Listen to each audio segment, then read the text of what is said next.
लखनऊ टीले वाली मस्जिद में अलविदा जुमे की नमाज में उमड़ा जन सैलाब। आज 5 अप्रैल को राजधानी लखनऊ के टीले वाली मस्जिद में रमजान के महीने के आखिरी जुमे यानी अलविदा जुमा की नमाज पारंपरिक रूप से हर साल की तरह इस साल भी अदा की गई, जिसमें लखनऊ के लोगों ने मौलाना फजलुर रहमान की इमामत में उनके पीछे नमाज जुमा अदा किया।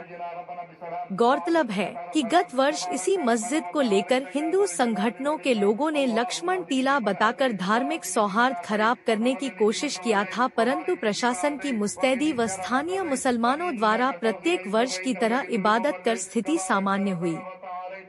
प्रशासन की मुस्तैदी के कारण राजधानी में किसी भी तरह की अप्रिय घटना नहीं देखी गई। मौलाना साहब ने नमाज़े जुमा में अपने प्यारे मुल्क भारत की उन्नति व अमन शांति की विशेष दुआ करते हुए सभी लोगों से सौहार्द बनाए रखने व मुल्क की तरक्की के लिए योगदान देने पर विशेष ध्यान देने की अपील किया। RSS टाइम्स की विशेष रिपोर्ट।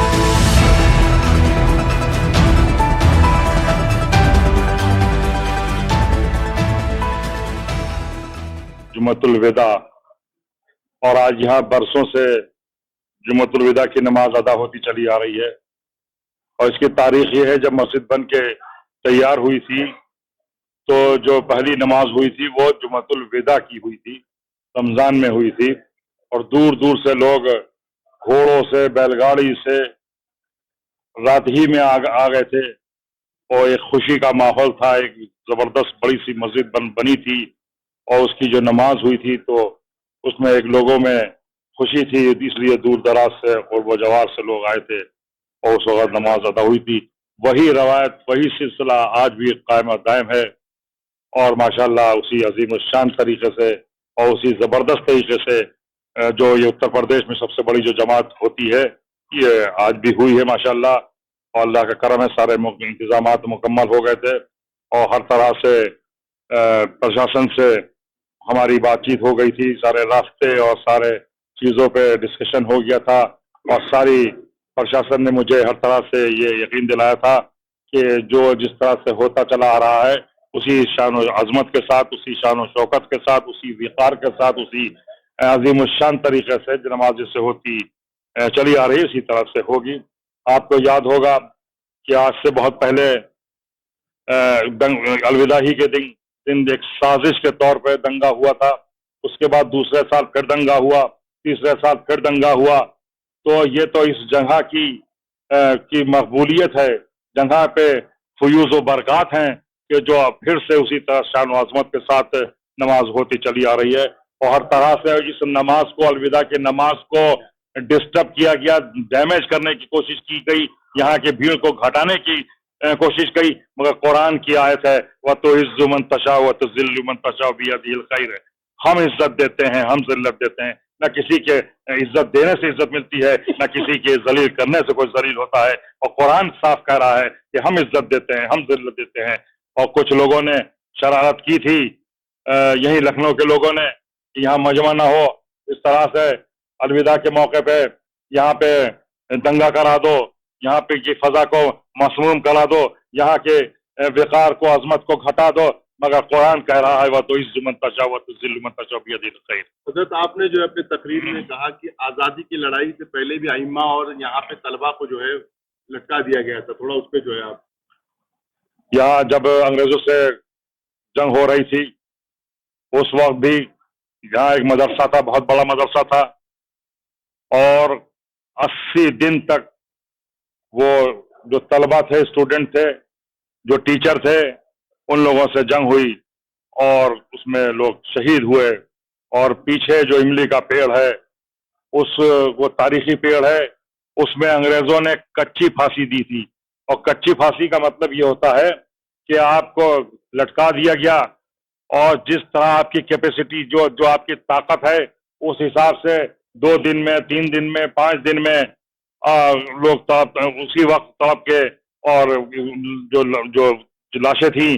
वो कट कट के 3 दिन, 5 दिन, 7 दिन में कट कट के गिर गई है। इस तरह से हमको आज़ादी मिली है, इस तरह से यहाँ पे कुर्बानी दी गई है इस मस्जिद के मदरसे, जो मदरसा था उसके उस तलबा ने और यहाँ के अवाम ने, यहाँ के लोगों ने اور زبردست طریقے سے ملک کی آزادی میں ہر طرح کا تعاون ہم سب کا شامل ہے. آج جمعۃ الوداع ادا کی گئی، پرانے طریقے سے ادا کیا گیا، کیا پیغام دیا قوم کو اور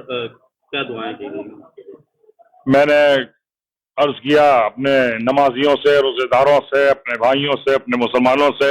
کہ جو تھوڑا سا وقت بچا ہے ذکر و اذکار کر لیجئے، قرآن کی تلاوت کر لیجئے، نوافل پڑھ لیجئے، اپنے گناہوں کی توبہ کر لیجئے، اپنے لیے مغفرت کی دعا کر لیجئے، اور ہر طرح سے گڑ گڑا کے رو کے اس کو یاد کیجئے، اور ظاہر ہے کہ جب آپ یاد کریں گے رو کے تو وہ ضرور سنے گا. اور میں نے ملک کے لیے، یہاں کے عوام کے لیے، یہاں کے ذرے ذرے کے لیے، یہاں کے شجر حجر کے لیے، یہاں کے امن و امان کے لیے بھی دعا کی ہے. یہاں پہ جو بارڈر پہ جو بارڈر فورس لگی ہے اس کے لیے دعا کی ہے، ملک کے عوام کے لیے، اور ملک میں ہر آدمی جو رہتا بستا ہے اس کے لیے میں نے دعا کی ہے. یہاں کے امن و امان کے لیے دعا کی ہے، یہاں کی خوشحالی اور ترقی کے لیے دعا کی ہے، اور یہاں کے ہر طرح سے متحد ہونے کے لیے میں نے اپیل بھی کی ہے اور دعا بھی کی ہے. عوام سے خاص کر رمضان کے مہینے میں کیا اپیل کرنا چاہیں گے؟ مقدس مہینہ ہے اور اور 5 پارے کی تراویح کے لیے بھی آپ نے کہا کہ وہاں ہرگز نہیں پڑھنا چاہیے. عوام سے میں نے یہ اپیل کی ہے کہ جس طرح سے اس مقدس مہینے میں مسجدیں بھری رہی ہیں، ذکر و اذکار ہوا ہے، قرآن کی تلاوت ہوئی ہے، تو یہ سلسلہ قائم رکھیے گا. یہ جو 11 مہینے جو ہیں اس میں بھی یہی انداز ہونا چاہیے، یہی فکر ہونا چاہیے، یہی اللہ کو اس طرح سے یاد کرنا چاہیے، ذکر و اذکار کرنا چاہیے، نوافل پڑھنا چاہیے، فرض نمازیں پڑھنا چاہیے، اور جس طرح سے روزہ فرض ہے اسی طرح سے نماز فرض ہے، زکوٰۃ فرض ہے، اس کی زکوٰۃ کی بھی ادائیگی ہونا چاہیے، پوری ادائیگی ہونا چاہیے. اور میں نے تو یہ کہا کہ اگر پوری طریقے سے جو مخیر حضرات ہیں جو کار خیر میں حصہ لیتے ہیں، اگر وہ پوری زکوٰۃ ادا کر دیں تو مسلمانوں کی غریبی دور ہو سکتی ہے. پرشاسن کا کیسا رویہ رہا؟ پرشاسن نے پچھلے سال بھی، اس سال بھی، اور ہر طرح سے مجھے کوآپریٹ کیا ہے، اور ہر سال جس طرح سے وہ ذمہ داری قبول کرتا ہے پرشاسن، اب کی بھی اس نے پورے اہتمام کے ساتھ، پوری جو جس طرح عظمت و وقار کے ساتھ جو مسجد ٹیلے والی مسجد میں نماز جمعۃ الوداع ادا ہوتی چلی آ رہی ہے، پھر وہی انتظامات اور وہی سب چیزیں اس نے ہر طرح سے ہمیں کوآپریٹ کیا، اور کافی دیر رات تک ہم لوگوں سے مشورہ ہوتا رہا، اور ہر چیز طے ہوئی، راستے طے ہوئے، کہاں سے آئیں گے، کیسے آئیں گے، اور کہاں کوئی نمازیوں کو دقت نہیں ہونا چاہیے. تو اب اس نے ہر طرح سے ہمارا تعاون کیا ہے، اور میں سمجھتا ہوں کہ بالکل لوگوں کو آنے جانے میں کوئی تکلیف نہیں ہوئی ہے، کسی قسم کی کوئی زحمت نہیں ہوئی ہے، اور ہر طرح سے نماز پرسکون طریقے سے ادا ہو گئی ہے. حضرت مدرسہ بورڈ کے حوالے سے سپریم کورٹ کا ایک بڑا اچھا فیصلہ آیا ہے، اور ہائی کورٹ کے فیصلے کو اسٹے کر دیا، کہا ہے کہ مدرسہ بورڈ قائم رہے گا. کیا رد عمل ہے آپ کا؟ اب ظاہر ہے یہ تو کورٹ کا معاملہ ہے، اور جو کورٹ کا فیصلہ ہوگا اسی پہ عمل ہوگا. اس کے بعد میں پھر اس کو جو بھی فیصلہ ہوگا اس پہ غور و خوض کیا جائے گا. مدرسوں کو ہائی کورٹ نے انکانسٹیٹیوشنل قرار دیا تھا، لیکن سپریم کورٹ نے اس فیصلے پہ اسٹے کر دیا. ہاں تو میں نے بتایا نا، عدلیہ کا معاملہ ہے، عدالت کا معاملہ ہے، اور جو قانون ہے اور جو منشور ہے، جو طریقہ ہے، اس پہ ہر طرح سے ہم لوگوں کو مراد ملے گی انشاءاللہ. پہلے مدارس میں بڑی خوشی کی لہر ہے. جی بالکل ہے، اور ظاہر کیوں نہ ہو، اس سے کافی ٹیچر جڑے ہوئے ہیں، اس میں مدرس ہیں، اور کافی لوگ ہیں، اور مدرسے ہیں، کافی لوگوں کی روزی روٹی ہے وہ ہے، لوگ وہاں پہ جو سروس کرتے ہیں، جو مطبخ ہوتا ہے، جو وہاں پہ ذمہ دار ہوتے ہیں. ظاہر کی خوشی کی بات ہے، اور عید خوشی کا ہی دن ہے، اور عید سے پہلے یہ خوشی مل گئی، اس سے بڑی اچھی کیا بات ہو سکتی ہے. شکریہ. ہمارے چینل کے ساتھ جڑنے کے لیے سبسکرائب کریں اور بیل نوٹیفیکیشن دبانا نہ بھولیں.